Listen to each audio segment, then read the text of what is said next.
Il est 20h, vous regardez la télévision Futur Média. Madame, monsieur, bonsoir. C'est un plaisir de vous retrouver. Voici tout de suite les titres de cette principale édition. L'actualité est marquée par ces affrontements dans la localité de Bargny entre deux associations sportives et culturelles. Alors que le bilan fait état de plusieurs blessés, le maire de la localité évoque un comportement inacceptable. Retour sur les faits en début d'édition. La convergence des jeunesses républicaines divisées à Guédiawaye, une partie de ses membres se dit délaissée et met en place une structure parallèle. Les deux camps ont tenu une conférence de presse hier jeudi. La nouvelle machine de radiothérapie fonctionnelle au mois de décembre prochain à l'hôpital Aristide Le Dantec. Une annonce du ministre de la Santé, Abdoulaye Diouf Sarr. Il s'exprimait à l'occasion du débarrage de la campagne Octobre Rose, initiée par la Ligue sénégalaise contre le cancer. Dans ce journal, nous nous rendrons à Thiès où plusieurs quartiers sont privés d'eau depuis plus d'une semaine. C'est le cas à Diakhao où les populations interpellent les autorités pour un retour à la normale. Plus que quelques heures avant la célébration de la Tamkharit au Sénégal, malgré l'augmentation des prix, le mil se vend très bien dans les marchés. Dans cette édition, conseil de préparation de plusieurs femmes rencontrées par la rédaction. Et puis ce soir, l'invité du journal de 20h est le président du parti Espoir et Modernité.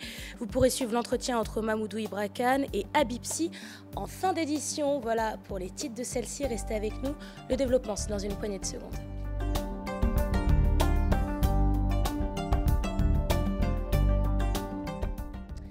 Bienvenue à tous et merci de vous informer sur la télévision Futur Média. Je vous le disais, en titre à Bargny, affrontement hier, jeudi, entre deux associations sportives et culturelles. Le bilan fait état de plusieurs blessés. Des dégâts matériels ont également été relevés. Le maire de la localité évoque un comportement inacceptable et pointe du doigt les responsables. Sa réaction dans ce reportage signé Ousseynou Thiam et Biradiane. La soirée a été très chaude hier à Bargny-Guedj. À l'origine de cette situation tendue, des affrontements entre deux ASC rivales, Mandjel de Ndjandji et Sangomar de Ndiagasamb. Les dégâts sont importants et plusieurs personnes ont été blessées. Un comportement inacceptable selon le maire de Bargny. Ce qui s'est passé hier à Bargny est tout simplement inacceptable. Je me suis rendu avec le préfet du département dans les deux quartiers pour constater de visu les dégâts qui ont été causés. Et je dois ici dire qu'on a franchi un palier dans cette violence. Et bien évidemment, il s'est agi d'abord d'aller rencontrer les blessés. Il y en a eu un certain nombre.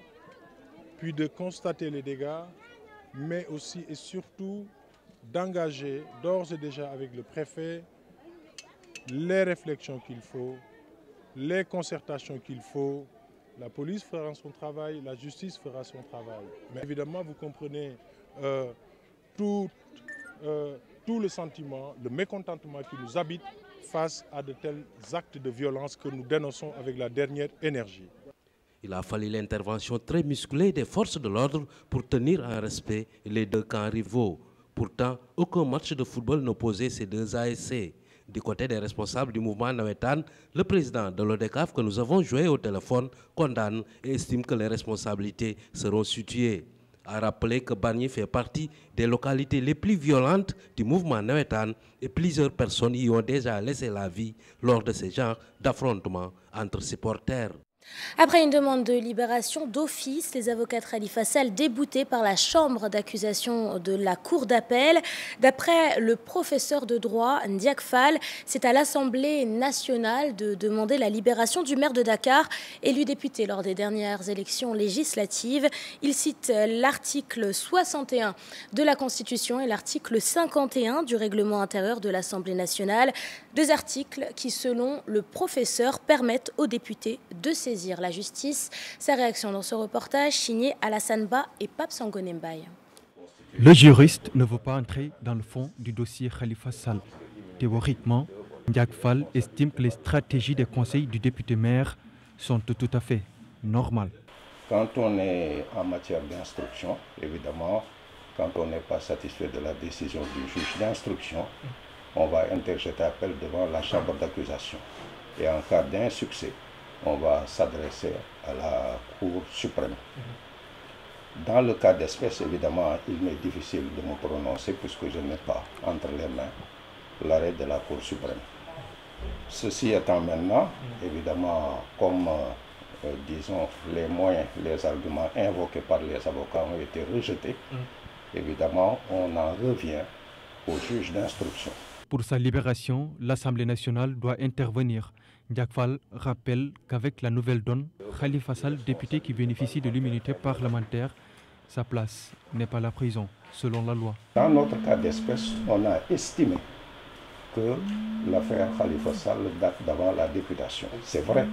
Mais ici, il y a une donnée nouvelle qui vient percuter la procédure. Donc, dans ce cas d'espèce, normalement, c'est à l'Assemblée nationale de pouvoir intervenir et de demander au judiciaire, par le biais du ministre de la Justice, la levée de la détention provisoire. Et cela entre bel et bien dans les prérogatives de l'Assemblée nationale. C'est-à-dire, c'est conforme aux dispositions de l'article 61 de la Constitution et de l'article 51 du règlement intérieur de l'Assemblée nationale. Si la levée est demandée par la majorité des députés, le judiciaire doit s'exécuter parce que tout simplement il s'agit d'une disposition d'ordre public. Et si on allait vers un procès? Même si la détention provisoire n'était pas levée et qu'on souhaite aller à un éventuel procès, dès l'ouverture du procès, il faudrait nécessairement que l'Assemblée nationale soit saisie pour que l'immunité parlementaire du député Khalifa Sall soit levée. Plusieurs cartes jetées par les avocats de Khalifa Sall et jusque-là, aucune satisfaction. L'Assemblée nationale semble être la seule issue en attendant le pourvoi en cassation. À Guédiawaye, division au sein de la convergence des jeunesses républicaines. Dans la localité, une partie de la COJER vient de monter une structure parallèle et disent se sentir exclus des activités du parti au pouvoir. Les deux camps ont fait face à la presse hier, jeudi, compte rendu avec Salif Sow et Asmelik Diop. Guédiawaye, sa COJER implose. C'est la structure des jeunes parallèles qui donne le ton. Ces jeunes se disent marginalisés, voire combattus par leurs frères de parti. Leur combat, ils comptent cependant le mener hors des instances. À la marginalisation et à l'isolationnisme dont nous sommes victimes, ou l'ostracisme béat et le pétalisme sauvage sont érigés en règle de conduite dans la vie du parti, dans le département, au niveau de toutes les entités qui le constituent. La solution face à cet état de fait est la mise sur pied d'une coordination autonome de la COJER de Guédiawaye où les maîtres mots seront l'action, la loyauté et surtout un engagement militant dénué de toutes sortes de mises en œuvre. Au banc des accusés, l'autre COJER semble prête, elle, à aller au front. Leur coordonnateur départemental se lave à grande eau avant de s'en prendre aux leaders des jeunes de la COJER parallèle. C'est trop facile d'instrumentaliser un groupe de jeunes pour leur dire de créer une structure parallèle. Que nous avons reçu dans le parti il y a moins de 2 ans. Et en Wolof, nous avons l'habitude de dire que Gandou Yéhubé, s'il ne se sent pas en l'aise dans le parti, il n'a qu'à rejoindre son groupe, son mouvement.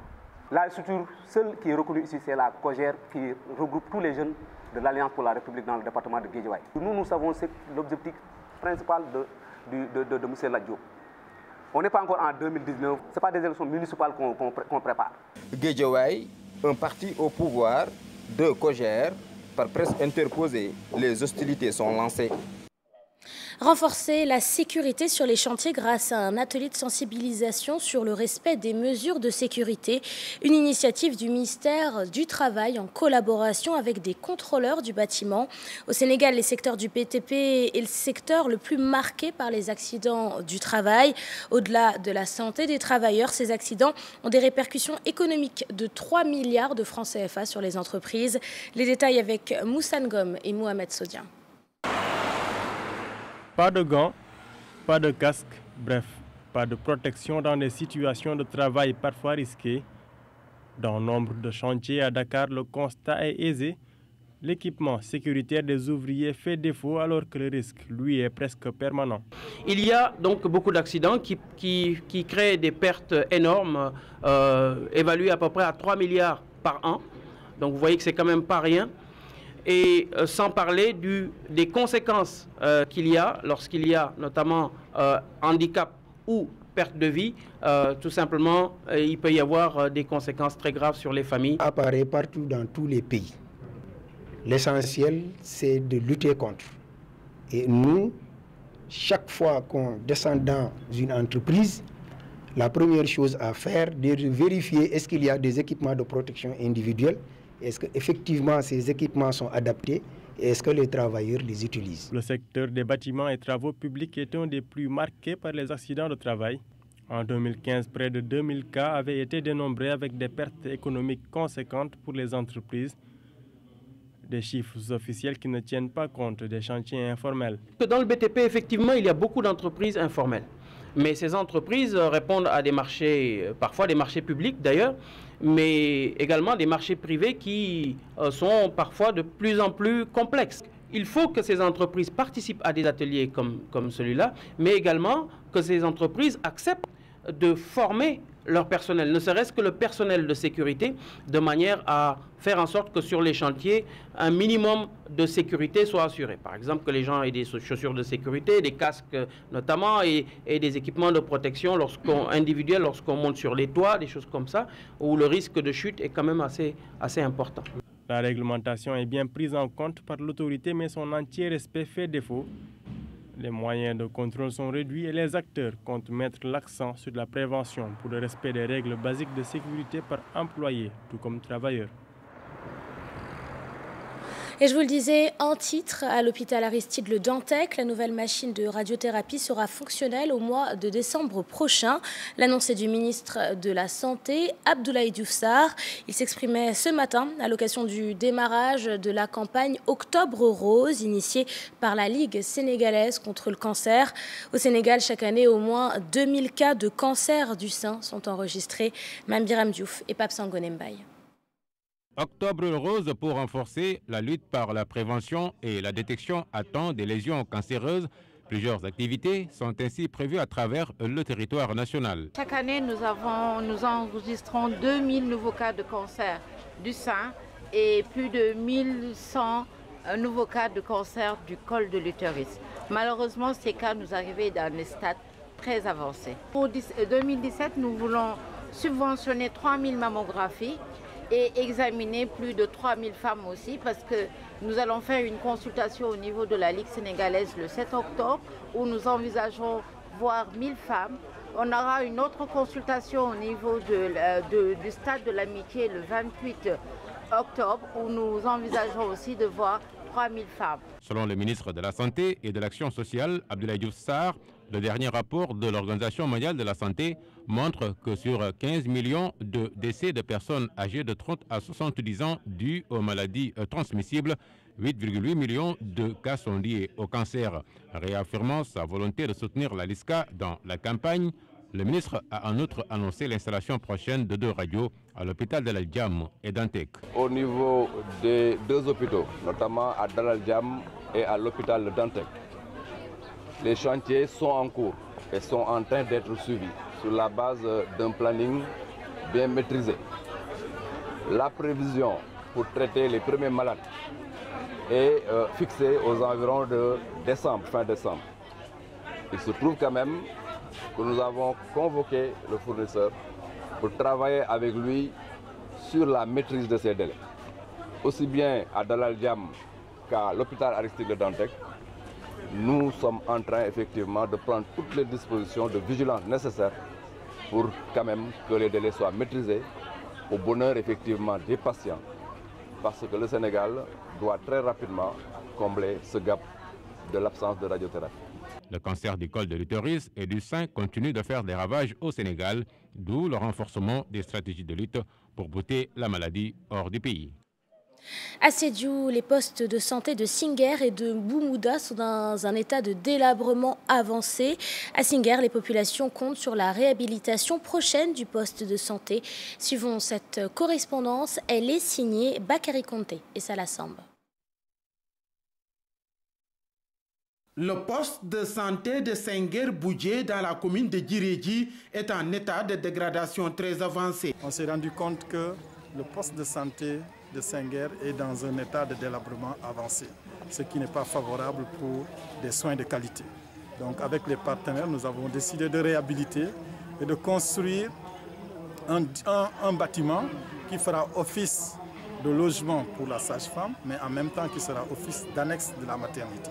Ce dispositif va aider naturellement à améliorer considérablement les conditions de prise en charge de la santé au niveau de la commune, précisément au niveau de Senghor. L'ONG Nouvelle Planète en Suisse et Performance Afrique ont procédé à la pose de la première pierre pour sa réhabilitation. Qui depuis 8 ans ont décidé d'accompagner notre commune dans la réalisation d'un certain nombre de projets. Que ce soit dans le domaine de la santé, dans le domaine de l'éducation et même d'accès au financement pour les femmes, sans compter d'activités agricoles. Alors, ils sont venus ici dans le cadre du monitoring des projets qui ont été réalisés depuis toutes ces 7 dernières années, mais en même temps pour procéder à la pose de la première pierre pour la réhabilitation du poste de santé de Senghor. Bumbuda, l'un des plus gros villages de la localité, réclame aussi un poste de santé. On l'a visité, ça c'est le premier pas. Après, il y a une évaluation des priorités au niveau de toute la commune.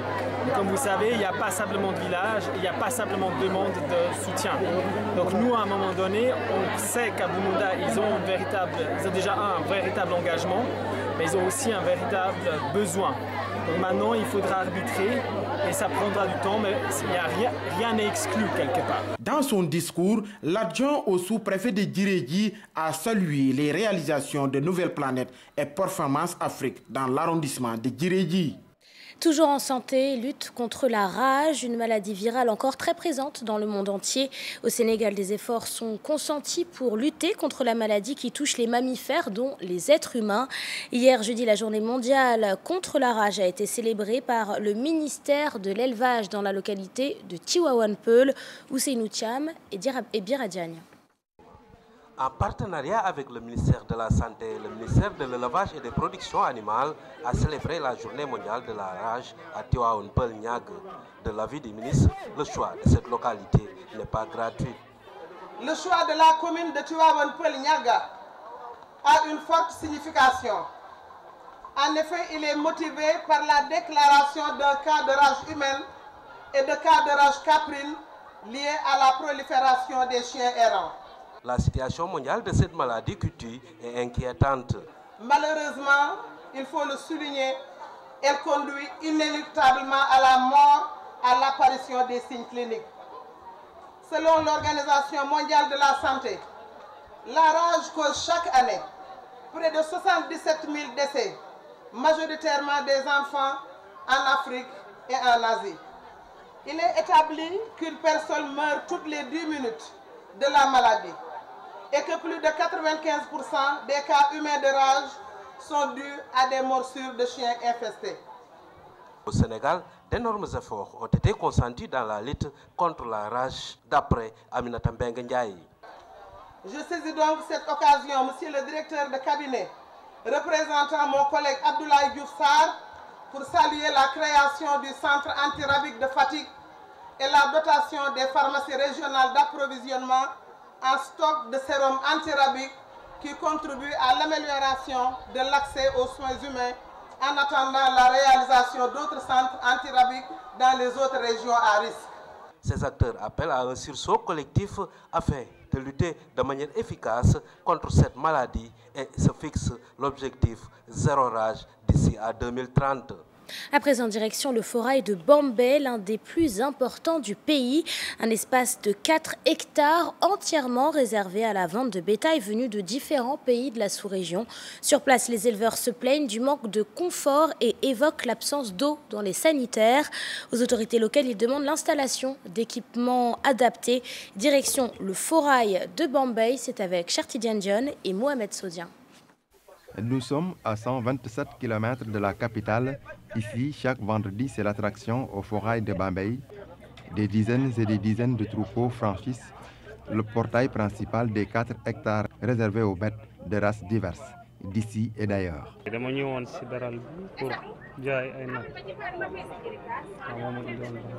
Je suis venu au Louma pour vendre mes bêtes. Je ne me plains pas sérieusement.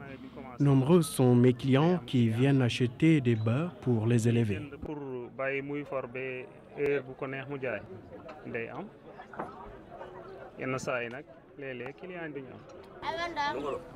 Beaucoup d'éleveurs, des téfanqués comme on les appelle, se donnent rendez-vous au Louma de la ville, lieu d'échange et d'affaires. Le plus souvent, on se rend à Daradjolof pour acheter des bêtes.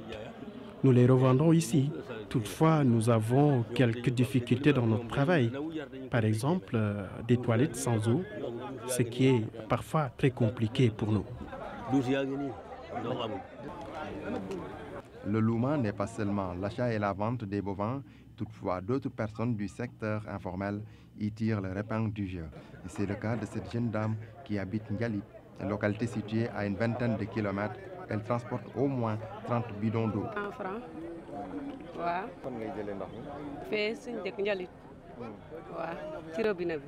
La grande bouteille coûte 100 francs CFA. Chaque vendredi, je quitte mon village, Ndialit.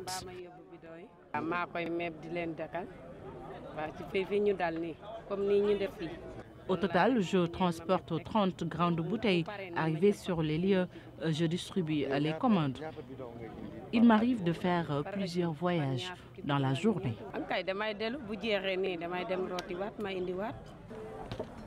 Depuis plus de 2 décennies, chaque vendredi, du matin au soir, plusieurs têtes sont vendues, ce qui fait du Louma le deuxième après Daradjolof. Dans la ville de Thiès, depuis plus d'une semaine, plusieurs quartiers ne sont plus approvisionnés en eau. À Diakhao, quartier le plus touché par cette pénurie, les populations se trouvent dans une situation difficile et interpellent les autorités. Réaction dans ce reportage de nos correspondants à Thiès, Charanta Diop et Saïla Tir. Depuis une semaine, le quartier le plus populaire de Thiès, Diakhao, souffre d'un manque d'eau. Les femmes sont obligées d'aller vers d'autres quartiers de la ville pour se procurer du liquide précieux. Une situation qui n'est pas sans conséquence sur le vécu quotidien des populations de Diakhao. Diakhao fait partie de Thiès et cela fait presque 2 mois ou même presque 3 mois que Diakhao manque d'eau. Et ça, ce n'est pas normal. Nous sommes des Sénégalais, des citoyens, donc nous devons avoir de l'eau 24 heures sur 24, 7 jours sur 7, pendant toute une année comme tous les Sénégalais. Cependant, la SDE de Thiès a mis en place un système d'alimentation à travers la mise à disposition de citernes d'eau pour venir au secours des populations. S'il y a manque d'eau, il y a problème de survie. Nous voulons de l'eau dans les 24 heures qui suivent. Sinon, toute la bande sera réunie pour faire une grande marche. Ces femmes de Diakhao disent être laissées en rade. Après plusieurs démarches auprès des autorités, aucune solution définitive n'est encore trouvée à cette pénurie d'eau. Bumba, dans la commune de Gandiol, les populations sont confrontées à plusieurs problèmes liés à l'insécurité, la santé, les problèmes d'infrastructure, le manque d'eau et la mauvaise couverture du réseau téléphonique. Elles ont soulevé toutes ces doléances à l'occasion des journées culturelles organisées par les 6 associations sportives et culturelles de la commune. Les jeunes du village de Bumba réclament plus de considération. On écoute ici leur porte-parole, Adama Fall. Il est au micro de notre correspondant, Ousseinou Diop. Il y a un premier point qui est lié donc à l'état de la route qui est extrêmement défectueuse. L'autre problème, il concerne le réseau téléphonique. Vous-même, vous l'avez constaté parce que nous avons eu toutes les difficultés du monde pour pouvoir vous joindre. Le troisième point, il concerne la santé parce qu'ici à Gandiol, à Mumbai particulièrement, il n'y a aucune infrastructure sanitaire donc, digne de ce nom qui est donc ici en place pour pouvoir accueillir les populations. L'autre point, il touche l'éducation parce que les enfants qui sont donc dans ce village-là, Mumbai, Degouniaï, Darussalam particulièrement, ils font donc entre 3 et 5 km pour rejoindre le SEM de Mouit. Donc il est temps aujourd'hui que nous ayons nous-mêmes notre propre SEM qui pourra accueillir donc ces élèves-là. Il y a le problème de l'eau, effectivement. Depuis très longtemps, donc, les robinets donc, ne coulent plus. Pourtant, les factures donc, de la SCE restent encore extrêmement salées. Donc nous avons saisi le ministre de l'Élodie, M. Mansour Faye, qui avait donc qui serait engagé sur des promesses. Malheureusement, rien n'a été fait donc, depuis ce jour-là. Donc l'électricité qui nous est vendue coûte extrêmement cher. Non seulement le président Macky Sall avait donc promis d'appliquer une baisse sur les factures, mais jusqu'à présent, ces baisses-là ne sont pas appliquées par la Comacel. Les factures donc, continuent donc à être chères et être... Dans le sud du pays, les habitants des communes de Tankanto Escale et de Sarébidji invitent l'État à construire un pont sur le fleuve Casamance à hauteur du village de Saré-Tamsir, commune de Sarébidji. Chaque jour, de nombreux usagers traversent un pont artisanal installé à ce point. La traversée est jugée très risquée par les populations. C'est une correspondance à signer Abdoulaye Diallo. Les habitants des communes de Tankanto Escale et de Sarébidji courent de gros risques lors de la traversée de ce pont construit avec du bois mort. 4 individus y ont déjà laissé leur vie. Ce que j'ai vu cette année, c'est vraiment catastrophique. Le pont était complètement submergé. Le pont était dans l'eau. Le pont était... Au-dessus du pont, l'eau venait jusqu'à la ceinture même. Donc il y avait tous les risques. Si vous voyez les piquets qu'on a délimités là, c'est ça qui nous permettait de savoir la limite du pont. Sinon, on ne pouvait pas savoir. Donc il y avait tous les risques. Tous les risques. Donc pour amener des bagages ici, c'est autre chose. Des fois, on amène les bagages jusque là, on les laisse ici, on n'a pas les possibilités de les faire passer. Jusqu'à la pluie, les trouve ici. Et des fois, même ça se gâte. Le riz, tout ce qu'on achète à Kolda, on a tous les problèmes du monde pour faire traverser. Les charrettes ne passent pas. Il n'y a que les vélos, les motos et les personnes qui peuvent passer. Ce pont est un passage obligé pour des milliers de populations, dont des écoliers, des collégiens et des lycéens. C'est des milliers de personnes qui passent ici par jour, les motos, les vélos, les piétons. C'est des milliers et des milliers de personnes qui passent ici. Même la nuit, les gens passent ici pour aller régler leurs problèmes. Parce que Kolda n'est pas éloigné d'ici. On est à 5 km de Kolda, à partir de, de Saré-Tamsir, sur la route nationale. D'où ce cri de cœur. Vraiment une zone d'exploitation agricole. Donc nous lançons un appel à l'État et aux collectivités locales. L'État doit venir appuyer les deux collectivités locales, celle de Sarébidji et celle de Tankanto Escale, pour vraiment réaliser ce pont-là. Parce que c'est un pont qui pourra aider à développer vraiment ces deux collectivités locales-là. Parce que c'est des collectivités locales où il y a une très grande production agricole. Donc si rien n'est fait, je pense qu'il y aura vraiment un problème d'écoulement des produits. Donc vraiment, nous lançons un appel à l'État de venir en aide aux deux collectivités locales pour la réalisation de ce pont-là. Les usagers de ce pont sont prêts à mourir, disent-ils, mais ils n'ont aucune autre solution à portée de main pour éviter la traversée de cette rive. À Kaolack, au total, plus de 340 familles sont sinistrées. L'ancien Premier ministre Aminata Touré était venue apporter son soutien. Elle a aidé les populations en leur distribuant des produits d'hygiène, de l'eau de javel et est partie directement remettre ces produits au préfet de la région. Aminata Touré indique que le préfet est le mieux placé pour redistribuer ces produits aux populations. Aminata Touré demande aux bonnes volontés de participer à cet élan de solidarité à Kaolack. Permettre à des étudiants de bénéficier d'une bourse pour poursuivre leurs études supérieures dans de bonnes conditions. Pour la 7e fois, la Fondation Kebambaï organise une collecte de dons destinés aux étudiants. Pour les membres de la Fondation, il s'agit avant tout d'encourager l'excellence et l'éthique. Habib Faye et Younous Diatta pour les détails. 45 jeunes ont reçu la bourse Kebambaï pour leur permettre de s'améliorer dans leurs études supérieures. Pour l'incarnation des valeurs de l'éthique et de l'excellence, la structure fait ce don depuis presque une décennie. Bourse octroyée depuis plusieurs années par la Fondation pour un montant dépassant les 120 millions de francs pour soutenir l'éducation, encourager l'excellence, contribuer à la recherche scientifique et à la formation pour la recherche et par la recherche. Un soutien inestimable pour alléger un fardeau, disent les lauréats. Votre générosité nous inspire à aider les autres. De ce fait, nous espérons qu'un jour, nous serons en mesure de soutenir les étudiants à atteindre leur objectif tout comme vous l'avez fait pour nous. Le hasard n'existe pas. Je dirais donc que la Fondation a encore de bonnes raisons de continuer à offrir des bourses de recherche aux étudiants les plus méritants. Le président de la Fondation, pour sa part, encourage les récipiendaires à servir le Sénégal. Pendant ces 7 ans, nous avons octroyé 330 bourses pour un montant supérieur à 120 millions de francs CFA. Nous leur demandons de persévérer dans leurs efforts, parce qu'aujourd'hui, s'ils sont là aujourd'hui, c'est par leur mérite, c'est par leurs résultats scolaires. Un encouragement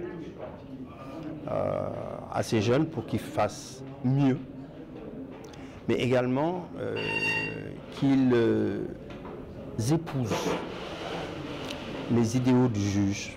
Depuis 7 ans, la dite fondation se met au service des jeunes dans le cadre de leurs études. Aujourd'hui, ces récipiendaires s'engagent à défendre les valeurs incarnées par Feu Kéba Mbaye. L'opportunité pour adresser les remerciements les plus chaleureux à la Fondation Kéba Mbaye. Merci à la Fondation Kéba Mbaye. Malgré une hausse de 150 francs sur le prix du kilo, le mil se vend très bien en cette veille de Tamkharit.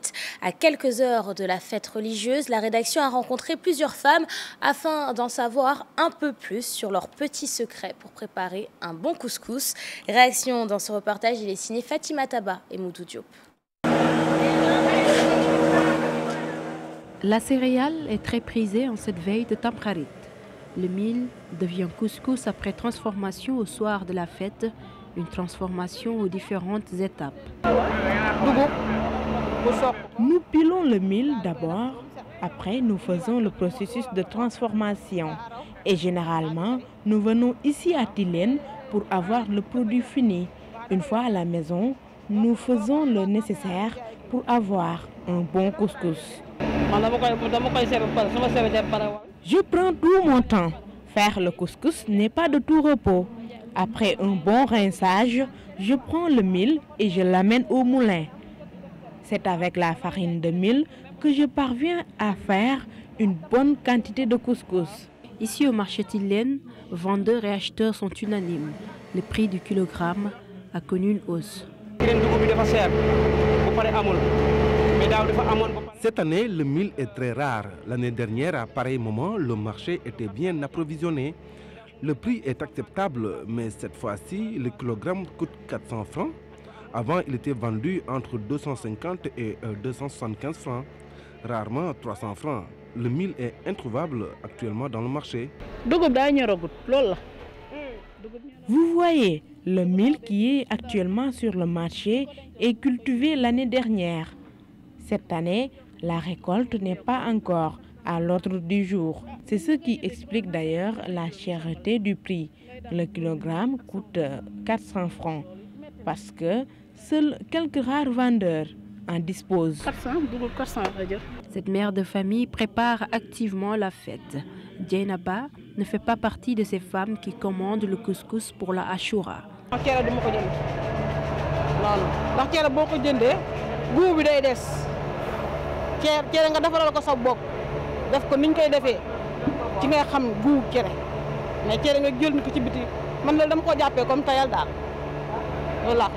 Même si ce n'est pas encore le grand rush, le marché vit au rythme de la Tamkharit. Les ingrédients pour un bon couscous sont disponibles, les condiments nécessaires pour la sauce également. C'est la fin de cette édition. Merci de l'avoir suivi. Merci de votre fidélité. Je vous souhaite de passer un excellent vendredi soir. Ce soir, l'invité du 20h est le président du parti Espoir et Modernité. L'invité du 20h, c'est tout de suite et c'est avec Mamoudou Ibra Kane. Bonsoir Mamoudou.